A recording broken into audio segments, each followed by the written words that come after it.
This is the worst LEGO Clone Trooper battle pack ever made. I would know, I made the video.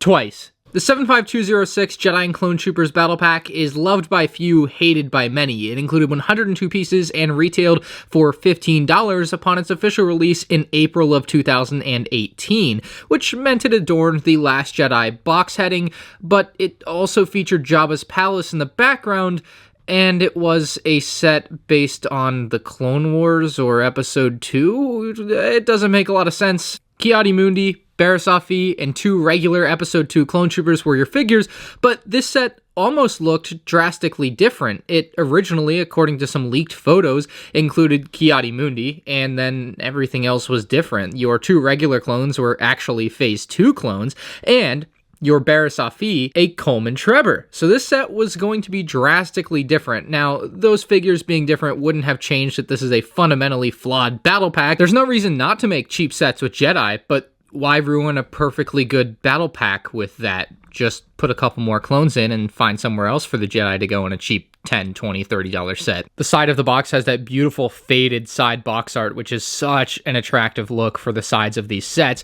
And then the back of the box shows the set on Tatooine, or at least we can assume that based on the fact that Jabba's palace is on the front. Wow, we got 2 bags and an instruction book. Given that LEGO's newest Episode 2 Clone Troopers are mixed between film and animated versions of Clone Troopers, this may be the pinnacle of a regular Episode 2 Clone Trooper for LEGO Star Wars.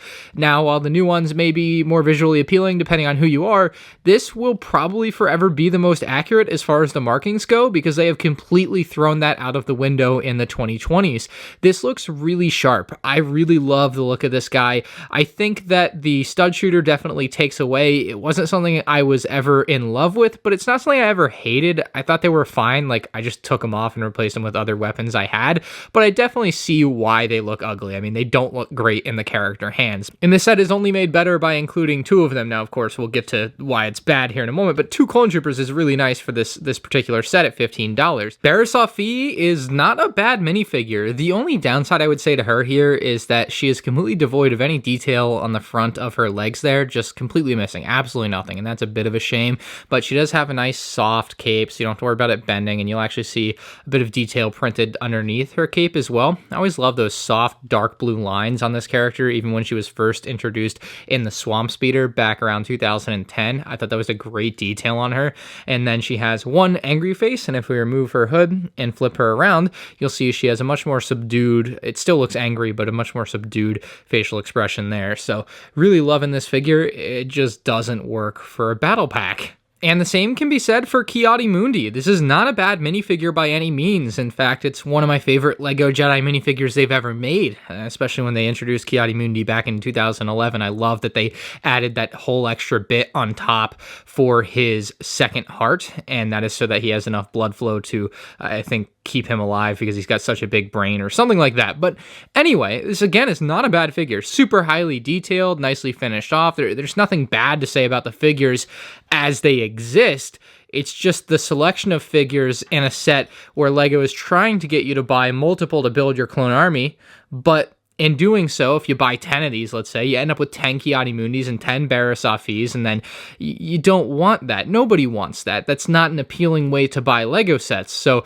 it was such a conceptual issue to have Jedi and Clone Troopers in a battle pack. You can have Jedi and Clone Troopers in a set, but it doesn't work for a battle pack. So this ultimately is one of the worst figure selections in Star Wars history, given what the set should be or what it conceptually is as a battle pack. Despite the poor minifigure choice, the build for this set is actually really cool.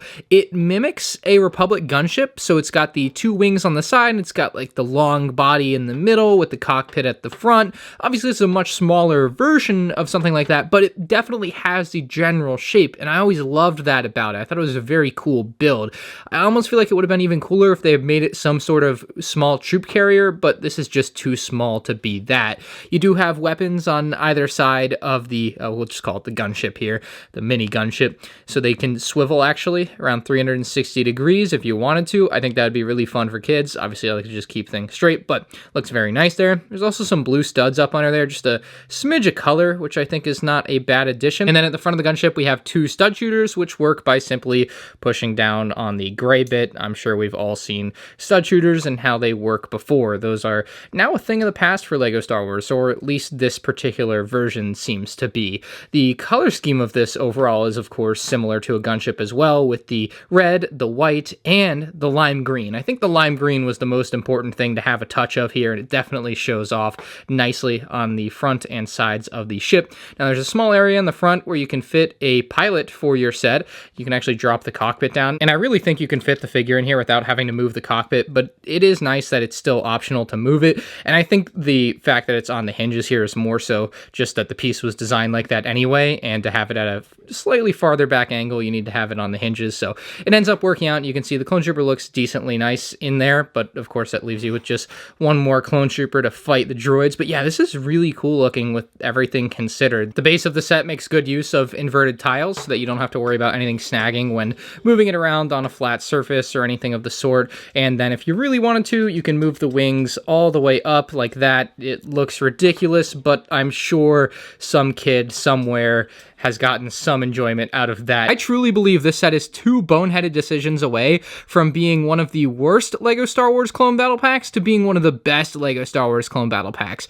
And it's really just comes down to the poor choice of a battle pack minifigure and LEGO not conceptually understanding what a battle pack should be. It's like they suddenly forgot after all these years where they're supposed to be with that. There's plenty of other sets, and certainly cheap ones at that you can fit Jedi like this into, but putting them in a battle pack was the wrong decision, and I don't think they've done anything like this since. So it seems like they've actually smartened up a bit since this set came out in 2018. Had this set included a couple more clone troopers, really any variant thereof, it would have been such a better set, but ultimately buying more than one of these at $15 just didn't make a lot of sense back in the day, and these sets were actually on clearance a lot near the end of their lifetime, so much so that I ended up buying about 30 of them for like $7 or $8 each because they were just not that desired due to the Ki-Adi-Mundi and Barriss Offee minifigures. But let me know what you think about this set in the comment section below. If you are new to the channel, make sure you hit the subscribe button. You can check out more LEGO Star Wars videos on the end screen now. Peace out.